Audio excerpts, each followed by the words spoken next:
Assalamualaikum warahmatullahi wabarakatuh. Selamat pagi. Pagi pun.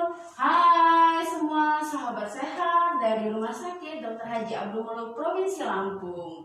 Sekarang kita akan melakukan bincang-bincang dan sharing tentang kanker tulang. Karena hari ini kita merayakan Hari Kanker Tulang Sedunia yang jatuh pada tanggal 11 April.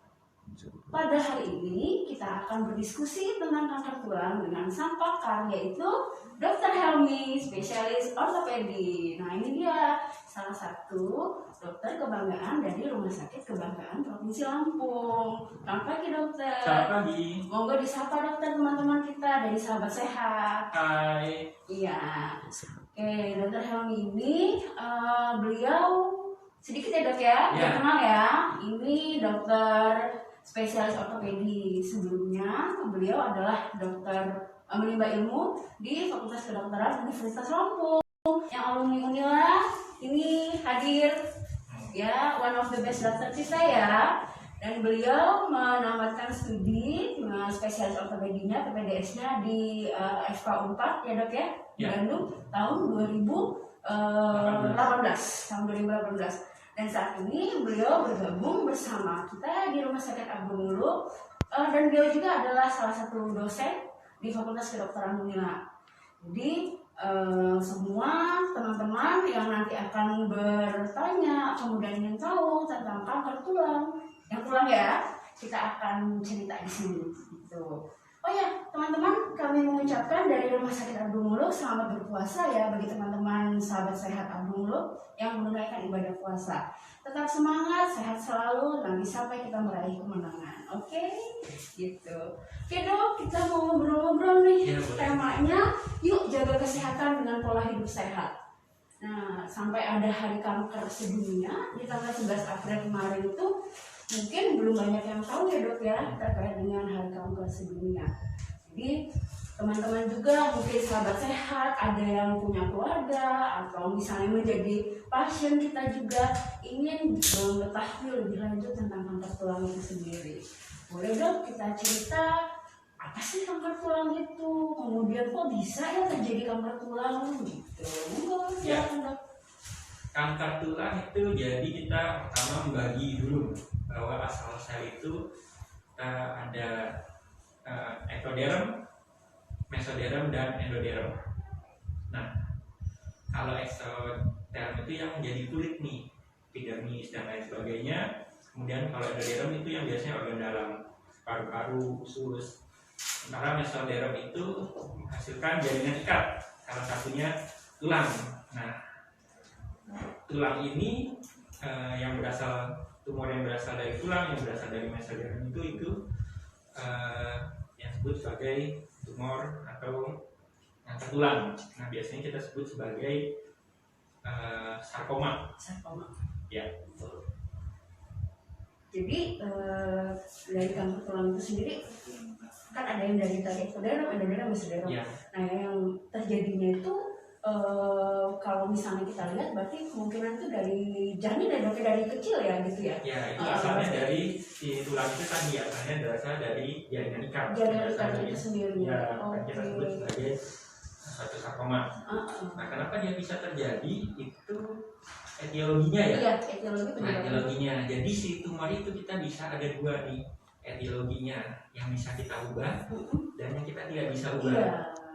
Nah, contohnya yang kita bisa ubah itu misalnya kalau kanker paru-paru. Kalau kanker paru-paru itu salah satu etiologinya adalah merokok. Itu bisa kita hentikan rokoknya. Iya. Kemudian ada kanker kulit. Nah, kanker kulit itu karena salah satunya paparan matahari bisa kita hindari.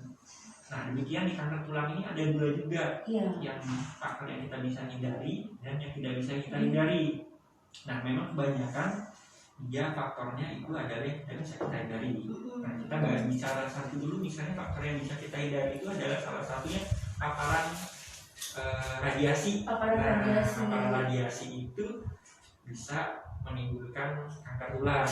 Nah, biasanya dia sekunder, misalnya ada terapi radiasi dari kanker yang lain ke kapal tulangnya, dosis yang cukup tinggi sehingga timbul kanker tulang. Iya. Kemudian itu yang bisa kita ubah ya, sedikit radiasi. Kemudian yang kedua yang kita sulit untuk ubah. Nah biasanya kebanyakan kanker tulang ini ada genetiknya, penyebab secara genetik atau diturunkan. Jadi itu Misalnya ya kalau misalnya karena ada genetik, misalnya kalau genetik itu ada kanker tulang yang para anak yang paling sering, yang sering itu Ewing sarcoma. Ya itu ada 95% itu ada translokasi T11 dan T12. Jadi ada yang di kromosom jenis kromosomnya ya. Ke-12 tukeran ke yang 22 ke 11 tukeran. Nah itu 90% terjadi seperti itu. Jadi udah ada bawaan genetiknya.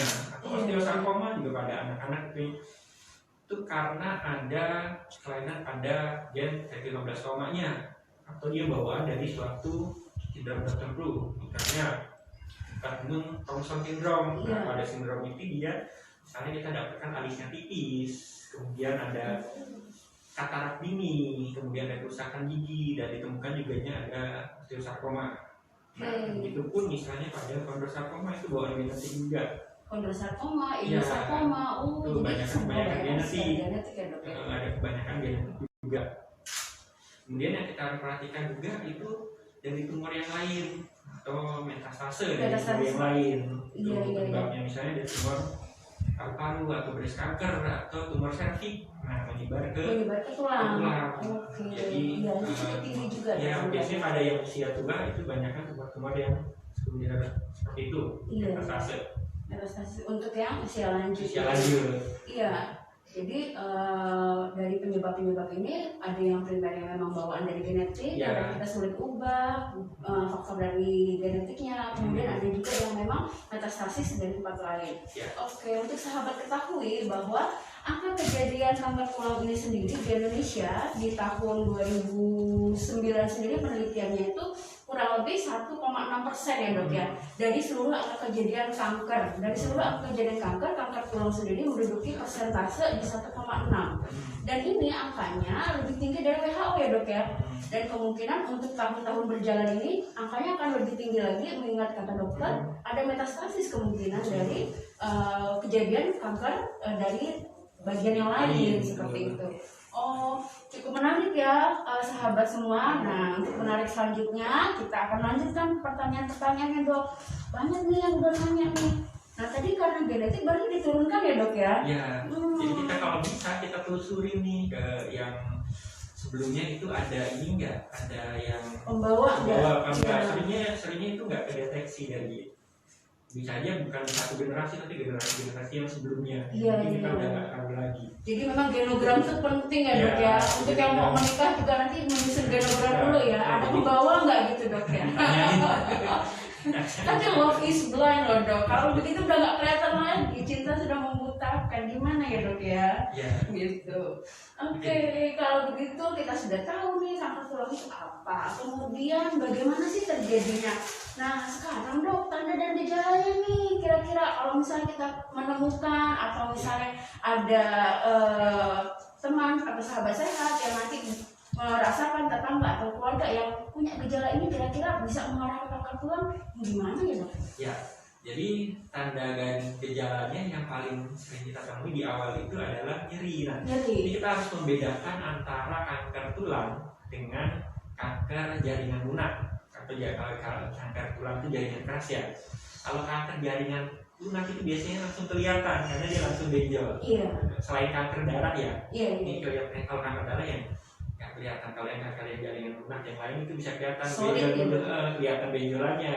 Dia bisa keras atau kistik atau agak lunak. Nah, benjolannya ini kalau dia makin besar baru dia nyeri.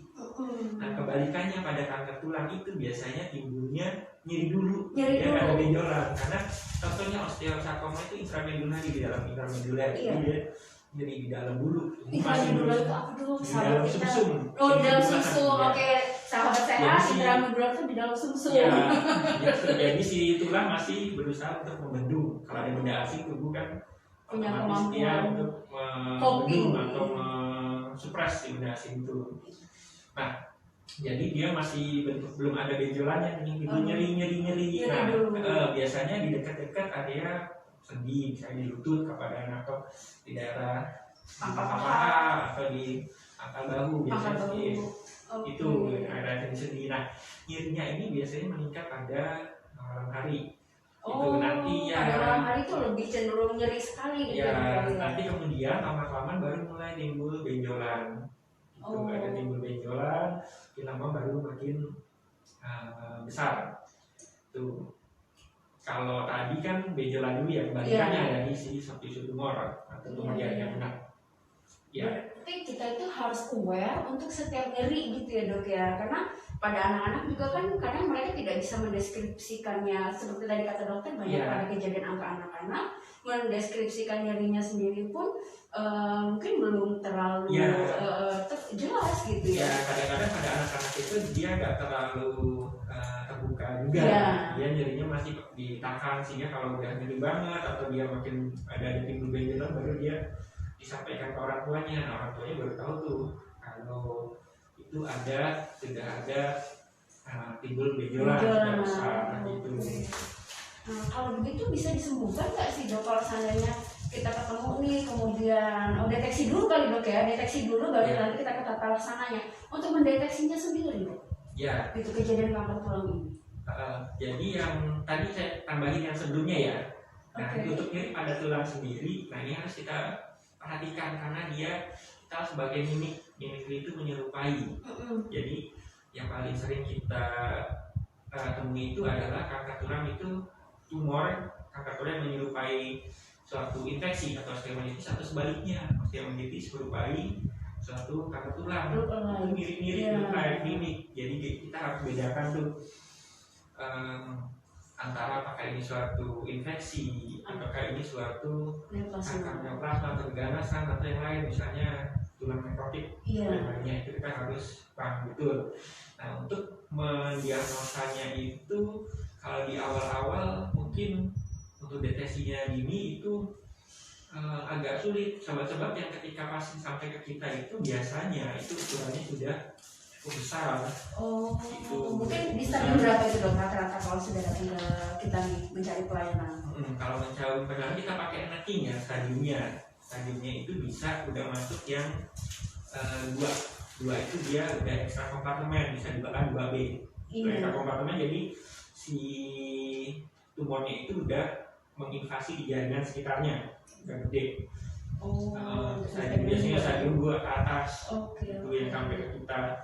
Jadi deteksi dininya memang agak sulit. Nah, itu agak sulit dan butuh misalnya kita butuh mungkin edukasi atau pendidikan ke masyarakat, misalnya ke TK atau ini perlu edukasi dini. Nah, kita edukasi sekarang dong. Pas banget nih pada anak-anak itu sebaiknya jangan diabaikan. Apalagi kalau ketahuan dari keturunannya punya riwayat kanker, nggak harus kanker tulang misalnya, kanker yang lain juga harus waspadai. Iya, jadi nggak harus punya garis keturunan kanker tulang, baik keganasan di sistem manapun bisa berisiko pada si anak ini. Ya, itu tadi itu untuk diagnosisnya ya. Iya.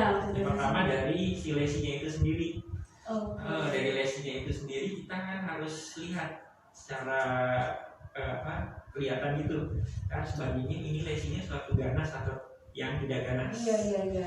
Kalau yang lesi yang ganas itu biasanya pembesarannya dari riwayatnya lebih cepat. Jadi bengkaknya dalam 3 bulan itu sudah besar. Gitu. Tapi ada beberapa keganasan tulang yang low grade. Yang low grade misalnya kondrosarkoma atau osteosarkoma yang low grade itu pertumbuhannya lebih lambat. Jadi dia menyerupai tumor yang lebih jinak. Gitu. Tapi kalau dia yang tumor yang betul-betul ganas, agresif, biasanya dia kelihatan. Dia besarnya lebih cepat.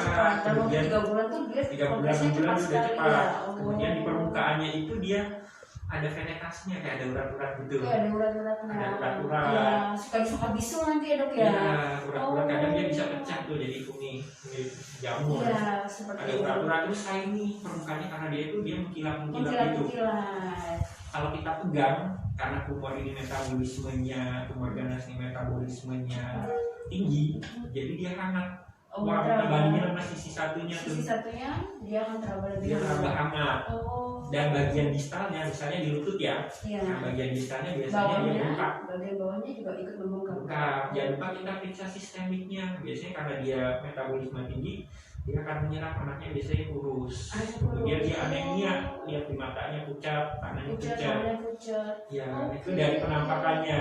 Nah, kalau kita udah curiga nih, ini kayaknya ke arah yang ganas, apalagi udah timbul ukus atau luka, ada bau segala macam, mungkin kita kasihkan mungkin 90% ke arah ganas. Baru kita tegakkan diagnosanya, bisa dengan penunjang, misalnya ronsen, kemudian bisa kita lakukan biopsi. Untuk memastikan ya, kita lakukan biopsi. Selanjutnya setelah kita lakukan biopsi, nanti kita misalnya dapat osteosarkoma. Nah, itu kita bisa pastikan di misalnya bisa osteosarkoma. Tegak diagnosa. Lalu kita bisa tentukan nanti terapi seperti apa. Jangan lupa staging itu bukan hanya mendiagnosa apa tumornya. Iya. Tapi kita ingin tahu dia stagingnya apa. Ranking tadi biasanya kita pakai 1, 2, 3. Iya, stadium ya. Kalau sahabat sehat semua taunya stadium ya dok ya. Grade-nya tumornya. Kalau Okay. grade 3 itu biasanya dia udah nyebar. Nah, penyebarannya paling sering itu adalah di paru-paru, sarkoma itu, dan di tulang lainnya, bagian tulang yang lainnya. Bisa juga di jaringan lain bisa. Tulang lainnya bisa, tapi yang di paru-paru. Jadi kita cari tuh untuk yang paru-paru, kita bisa CT scan paru-paru. Bagian tulang lain bisa bone scan atau pemeriksaan yang modalitas yang ada di rumah sakit tersebut. Nah, itu setelah yang step 3 aman nih, kita cari ke bawah lagi step 2, atau step 1 atau step 2. Kita bedakan apakah dia masih di dalam kompartemen atau udah menginvasi jaringan sekitarnya, atau sudah kena pembuluh darah atau saraf. Kita lakukan MRI, MRI, pemeriksaan fisik jangan lupa itu tadi ya.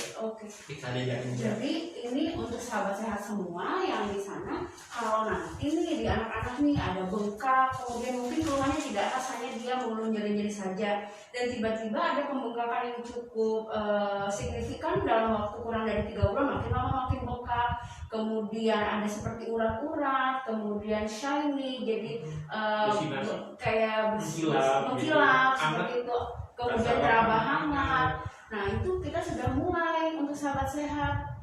Jika menemukannya seperti ini, atau mungkin ada sahabat sehat di sini adalah guru atau nanti membina suatu PAUD, nanti anak-anak kita tolong keluhan nyerinya jangan diabaikan, karena kita harus aware. Jangan-jangan ya, mudah-mudahan sih enggak ya dok ya, tapi kita harus aware untuk itu. Dan teman-teman sahabat sehat semua bisa memeriksakan ke sini ya, seperti kata dokter Helmi tadi, kita ada pemeriksaan yang nanti bisa membantu. Kalau bisa jangan langsung ke stadium 3 ya dok ya, sebelum stadium 3 sudah bisa dibawa ke sini, karena makin ini stadiumnya, makin survival rate di atas 5 tahunnya itu makin tinggi. Iya, apa dok survival rate itu maksudnya dok? Jadi seseorang yang terkena kanker itu biasanya kita lihat kemampuan bertahan hidupnya. 5 tahun, 5 tahun. Biasanya 5 tahun yang kita lihat. 5 tahun pertama. Prognosisnya, gitu. Jadi kalau makin dini stadiumnya kita ketahui, terapinya bisa kita lakukan segera. Untuk bertahan hidupnya juga makin tinggi. Jadi rata-rata sekarang dengan pengobatan saat ini bisa sampai 75%. 75% survival rate-nya, kemampuan untuk bertahannya sampai di 75%. Nah sahabat, jadi jangan sampai keburu parah ya. Nanti kita edukasi, mungkin belum ada yang menonton live ini atau belum menyaksikan acara terkait dengan apa sih edukasi kita tentang kanker tulang ini, disampaikan, dan ini bisa menyebarkan hal kebaikan. Jadi mungkin kalau ada di tempat lain yang ada bengkak-bengkak, ayo segera dibawa ke abdomen, kita periksa, kita deteksi dini untuk kejadian kanker tulang ini ya dok ya. Ketemu dokter kita loh, kalau nggak buka masker ganteng, saya jamin. Oke. Nah ini dok, sekarang kita nih sebenarnya udah banyak nih yang tanya nih. Tadi udah ada pencegahannya juga ya dok ya. Kemudian tata laksananya juga tadi sudah dibahas sama dokter Helmi. Ada yang bertanya nih dok, kalau misalnya tadi seperti masih sampai diagnosis. Oh ya, masih sampai diagnosis ya. Tata laksana selanjutnya itu yang untuk tumor ya. Untuk tumor itu kita berdasarkan staging ya.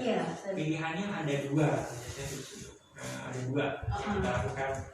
Pertama adalah limb salvage, yang kedua adalah limb ablasi. Ablasi itu amputasi, atau dipertahankan. Jangan bilang gitu deh dong, sahabat sehat nih, lim apa nih gitu. Nanti saya jelaskan.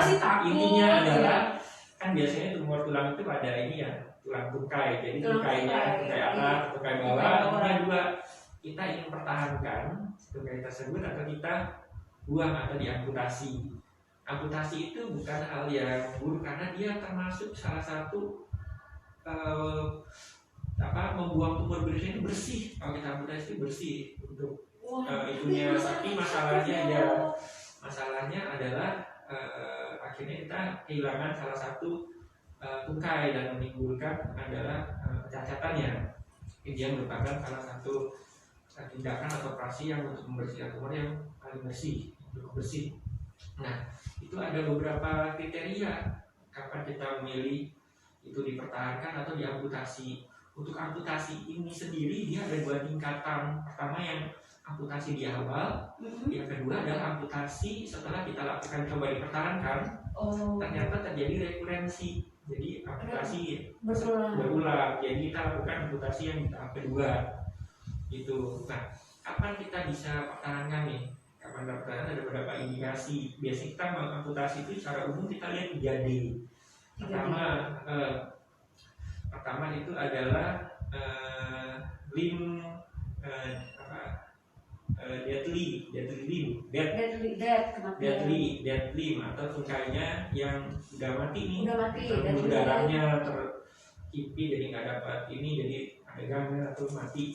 Yang kedua adalah deadly limb atau danger. Biasanya pada pasien yang diabetes foot tuh kumannya banyak di kaki, timbul sepsis, kan berbahaya, tuh harus dibuang biasanya. Yang ketiga adalah yang paling sering kita lakukan pada pasien tumor atau tumor tulang itu demisal. Demisal itu udah nggak bisa berfungsi apa-apa lagi kalau kita pertahankan. Jadi 3D ini jadi deadly limb-nya, kemudian danger-nya, kemudian demisal.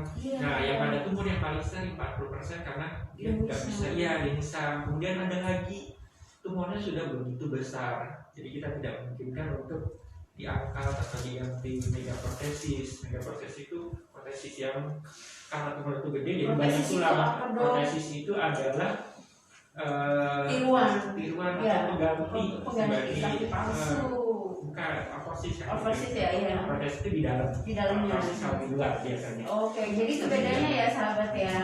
Jadi protesis sama oversis ya. Itu biasanya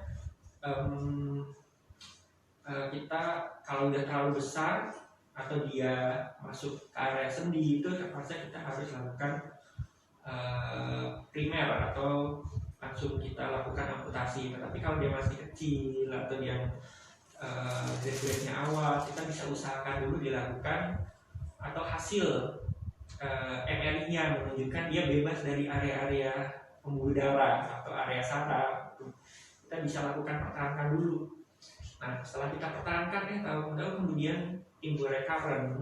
Kalau kambuh terpaksa kalau kita nggak bisa pertahankan, pasti dilakukan amputasi yang sekunder atau yang selanjutnya. Gitu.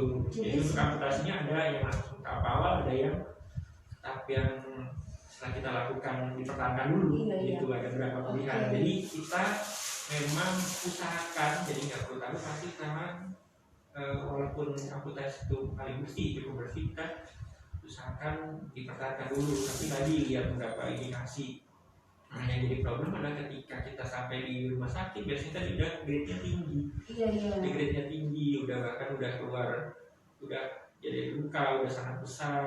Nah, itu terpaksa kita lakukan amputasi. Iya, di sini karena ada sahabat sehat juga yang bertanya, Dok, kalau stadium 4 apakah harus diamputasi? Iya. Tadi apakah stadium 4 amputasi? Nah, itu kita balik lagi ke indikasi amputasi tadi. Nah, indikasi amputasi tadi bisa melihat stadium atau tidak. Biasanya kalau stadiumnya tinggi itu biasanya stadium 2 itu udah cukup gede. Stadium 2 itu sudah besar. Sudah gede karena dia sudah di luar kompartemen, ada kejadian sekitarnya. Nah, kalau stadium 4 kita lihat nih, kalau untuk stadium 4 ya kita akan lihat dulu benefitnya untuk si pasien. Misalnya kalau stadium 4 itu kalau tumornya kecil, stadiumnya 4, misalnya dari metastase di paru-paru, nah mungkin kita nggak bisa ngapa-ngapain, kita harus sampai ke paru-paru ya dok ya. Banyak ada kasus-kasus kalau stadium 4 mungkin kita nggak lakukan tindakan karena kondisinya juga udah nggak memungkinkan untuk dioperasi, pasiennya udah sesek atau pasiennya udah lemah, sehingga kalau misalnya khawatir dia bisa meninggal di meja operasi. Jadi pasien di tempat itu kita balik lagi ke pasiennya, apakah kalau diamputasi akan meningkatkan kualitas hidupnya atau justru akan mempercepat mobilitas, memperberat mobilitas dan mempercepat kematiannya. Itu yang kita pertimbangkan. Iya, jadi sahabat sehat tadi yang bertanya tentang bagaimana stadium 4 tuh apakah harus diamputasi, tetap akan melihat benefitnya dengan diamputasi atau tidak diamputasi, mana yang lebih membahayakan ke pasiennya. Jadi kalau bisa jangan keburu stadium 4 jika sahabat sehat semua menemukan tanda dan gejala seperti yang sudah kita bagi tadi oleh Dr. Helmi ya. Karena kami dari Rumah Sakit Abdul Muluk sendiri sangat membuka diri untuk sahabat sehat untuk memeriksakan diri sehingga deteksi dini dari kanker tulang ini pun bisa segera kita atasi ya dok ya, tidak ke arah yang stadium lebih lanjut, kemudian survivor rate-nya juga bisa lebih dari 75% gitu dok. Oke, makin menarik ya teman-teman semua. Oke dok, nih udah mulai banyak yang nanya nih, apakah TB tulang bisa menyebabkan kanker tulang? Nah di sini dok. Ya. TB tulang apakah bisa menyebabkan kanker tulang? Nah, ini kalau sampai saat ini kemungkinan jadi gini. Tapi tadi awal saya katakan bahwa si infeksi dengan suatu tumor tulang atau keganasan pada tulang itu saling mimikri. Tapi saya belum pernah ketemu atau saling menyebabkan satu sama lain. Misalnya TB tulang menyebabkan tumor menginduksi suatu tulang, itu saya belum kemarin. Mungkin kalau ada tumor tulang, kondisi tubuhnya lemah, dia bisa terinfeksi suatu TB, bisa diparah di mana saja. Tapi kalau TB menginduksi suatu tumor, belum pernah juga. Pada gejalanya mirip ya dok ya. Nah, tapi mereka bisa saling mimikri. Contoh, ada TB paru, dia sudah ke tulang. Nah, di gambaran tulangnya itu di ronsennya mirip gambaran suatu keganasan. Demikian dia suatu keganasan ditampak bercak di paru mirip gambaran suatu TB. Misalnya itu ternyata itu metastasis. Tetap diagnosisnya harus tegak tegakkan ya, dan makanya untuk pemeriksaan diagnosis untuk tulang kita biasanya juga akan cari apakah ada suatu infeksi atau enggak. Karena bisa aja sih tumor tulang atau ganasan tulang itu mengalami infeksi sekunder, jadi double. Iya, waduh gitu. Itu nggak enak banget sih, sudah mengangkat, nah infeksi lagi di tulang juga. Ya, gitu. Karena saya pernah mendapatkan suatu pasien anak-anak itu dia kalau tumor itu biasanya kan berdarah ya. Nah berdarah ini ke arah tumor, ternyata ketika kita periksa dia TB. Gitu. Kita lihat ada TB, diminum obat TB jadi gemuk anaknya. Bisa dibuka jadi banyak kurus. Di gambaran kayak tumor, di gambar tulangnya. Ternyata itu TB. Tulang. Jadi pemeriksaannya mungkin memang betul-betul detail ya sahabat. Dan pemeriksaan detail itu bisa sahabat sehat temukan di Rumah Sakit Abdul Muluk ya. Jangan suka untuk datang ke kita nih. Nah ini dok, ada yang bertanya lagi di pandemi ini dok. Ya karena kan mungkin stok darah atau ada keluarga yang dirawat perlu darah. Kalau yang kanker tulang boleh nggak dok donor? Ya ini kalau dipertanyakan apakah kanker tulang butuh donor atau enggak, nah yang saya temui justru sebenarnya kalau dia tumor tulang butuh, sebenarnya butuh didonorkan. Butuh didonorkan.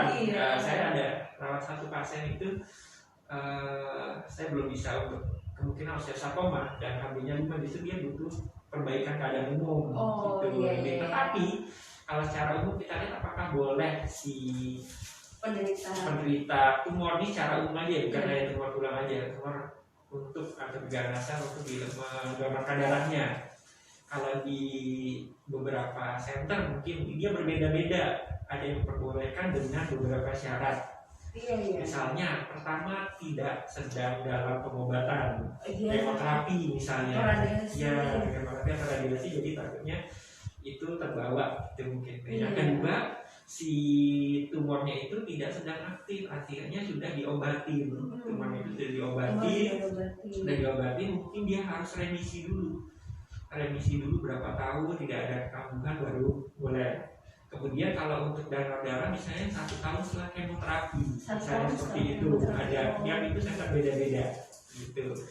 Nah itu ada memang diperbolehkan dengan beberapa syarat. Diperbolehkan dengan beberapa syarat. Nah, dan juga menanyakan itu kira-kira dari darah itu bisa menyebarkan tumor organ itu sampai sekarang belum ada bukti. Jadi bukan kayak penyakit infeksi menular lainnya ya dok ya? Sampai sekarang belum ada bukti, tapi memang kalau pada transplantasi organ itu pernah ada ditemukan si tumornya di organ yang transplantasi, tapi untuk darah belum ditemukan bukti.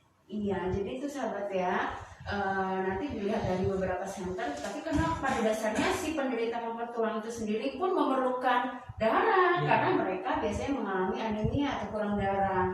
Jadi kalau terkait dengan harus bisa tidak melakukan donor darah dengan syarat-syarat tertentu, dan di center-center tertentu, karena nggak semua center punya kebijakan membolehkan ya dok ya, gitu.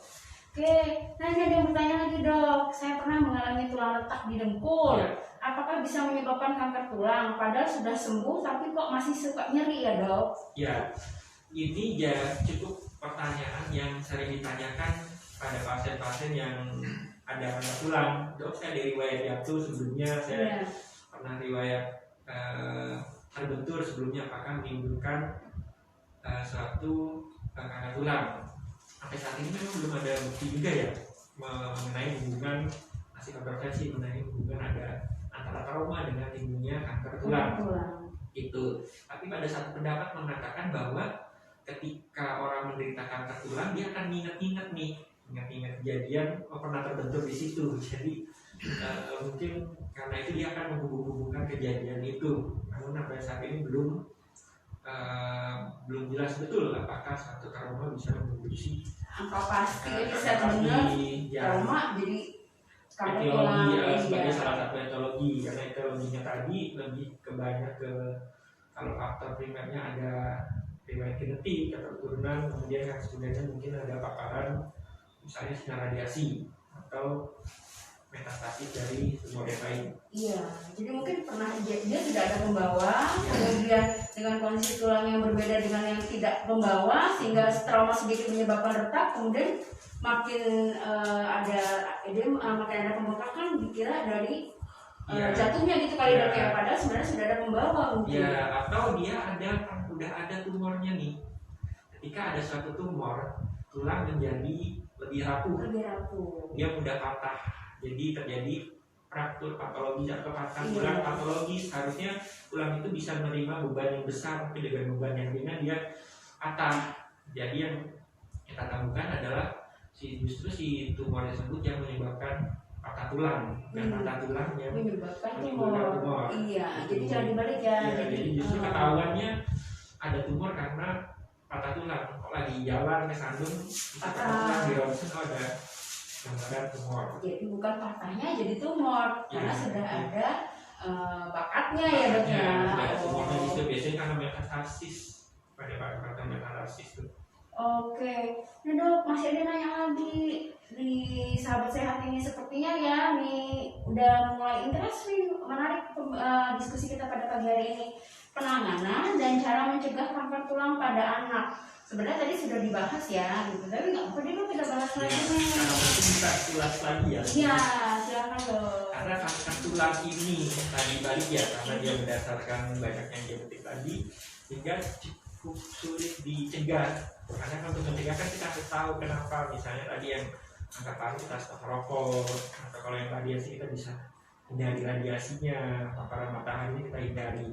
Karena dia ini genetik, kita agak sulit untuk mencegah. Yang bisa kita paling bisa kita lakukan adalah itu deteksi dini. Deteksi dini. Bagaimana cara deteksi dininya?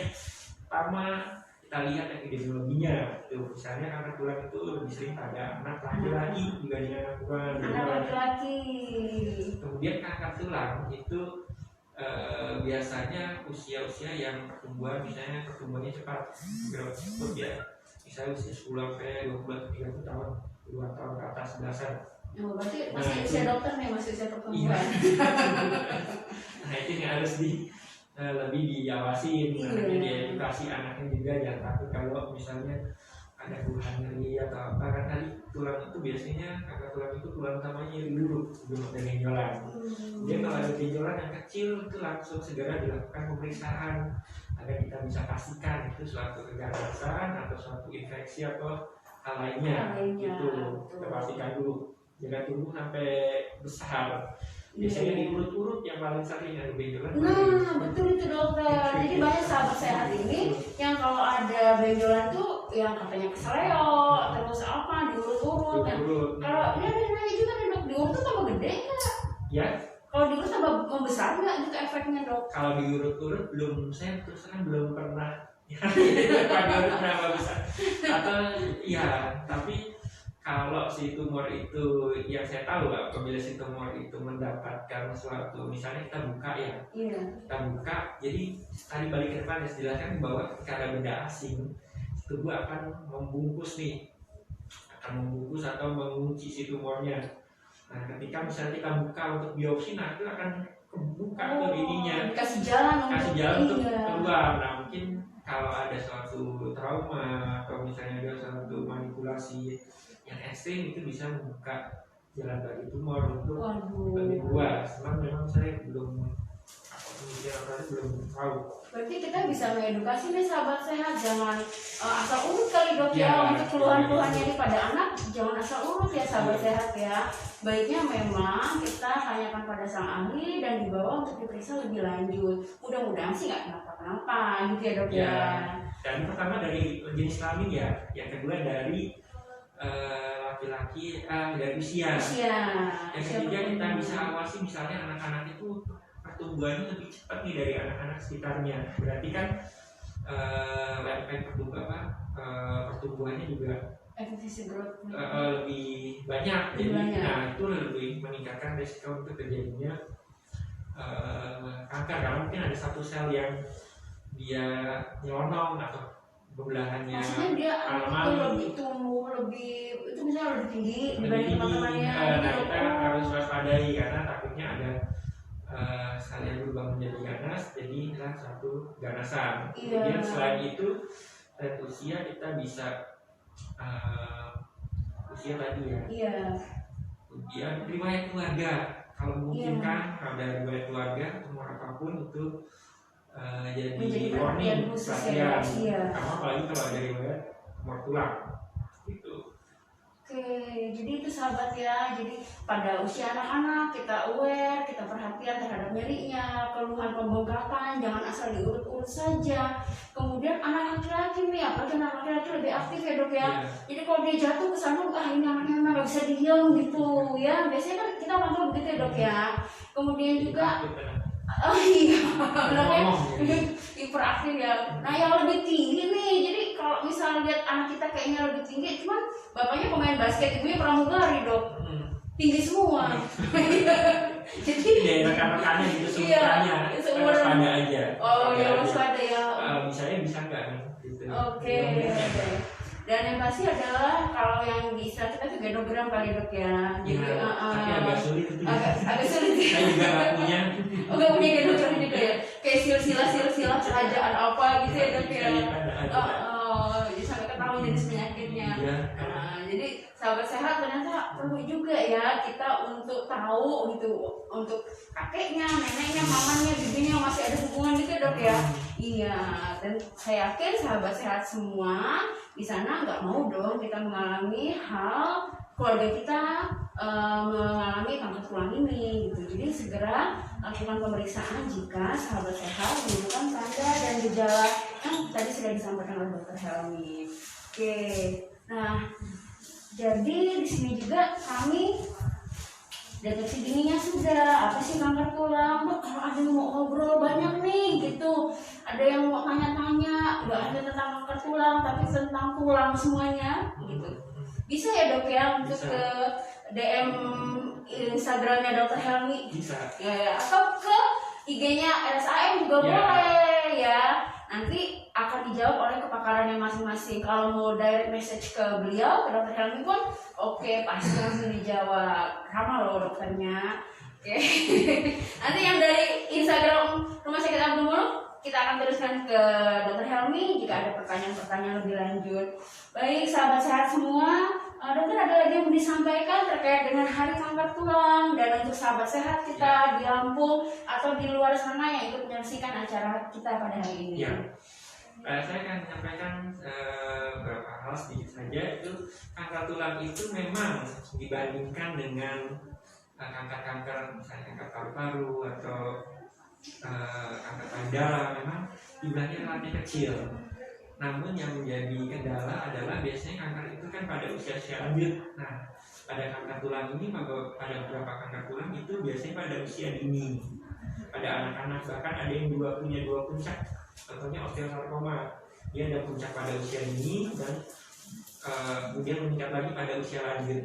Nah, pada kanker-kanker pada usia dini ini itu akan menyebabkan komorbiditas dan kematian yang tinggi pada anak apabila tidak dideteksi dengan dini dan tidak diterapi. Dengan deteksi dini itu kita akan meningkatkan kualitas hidup buah hati kita dengan lebih baik gitu. Iya, jadi yang ini sahabat sehat semuanya, sayang anak, sayang keluarga. Tadi disampaikan sama dokter, nggak anak-anak aja, pada lansia juga bisa. Penyebaran dari kanker bagian yang lain pun bisa. Oke, jadi kami juga mau menyampaikan kepada seluruh sahabat sehat yang ada di Lampung ini, kita mau kalau misalnya ada keluhan, kemudian sahabat sehat semua ada yang dilakukan pemeriksaan, silakan datang ke Rumah Sakit Abdul Muluk, dan kita akan kalau yang terkait dengan tulang, insya Allah akan bertemu dengan para pakarnya, spesialis ortopedi dan spesialis onkologi ya dok ya, yang memang ada di Rumah Sakit Abdul Muluk.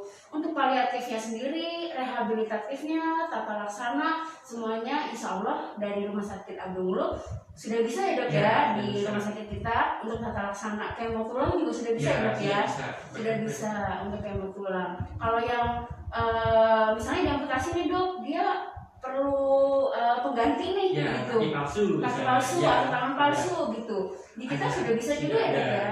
Oke, di unit rehabnya juga sudah bisa. Iya, oke, untuk sahabat sehat semua, demikian yang bisa disampaikan dari Dr. Helmi juga ya. Untuk hari ini, hari pertama kali puasa nih di bulan Ramadan di tahun 2021, teman-teman semua sahabat sehat Abdul Muluk tetap semangat. Untuk Dr. Helmi, terima kasih sudah berbagi di hari kanker tulang ini. Yuk jaga kesehatan dengan pola hidup sehat. Semoga apa yang sudah kita diskusikan bisa bermanfaat untuk sahabat sehat semua ya. Dokter, terima kasih banyak ya semuanya. Ya, kami pamit.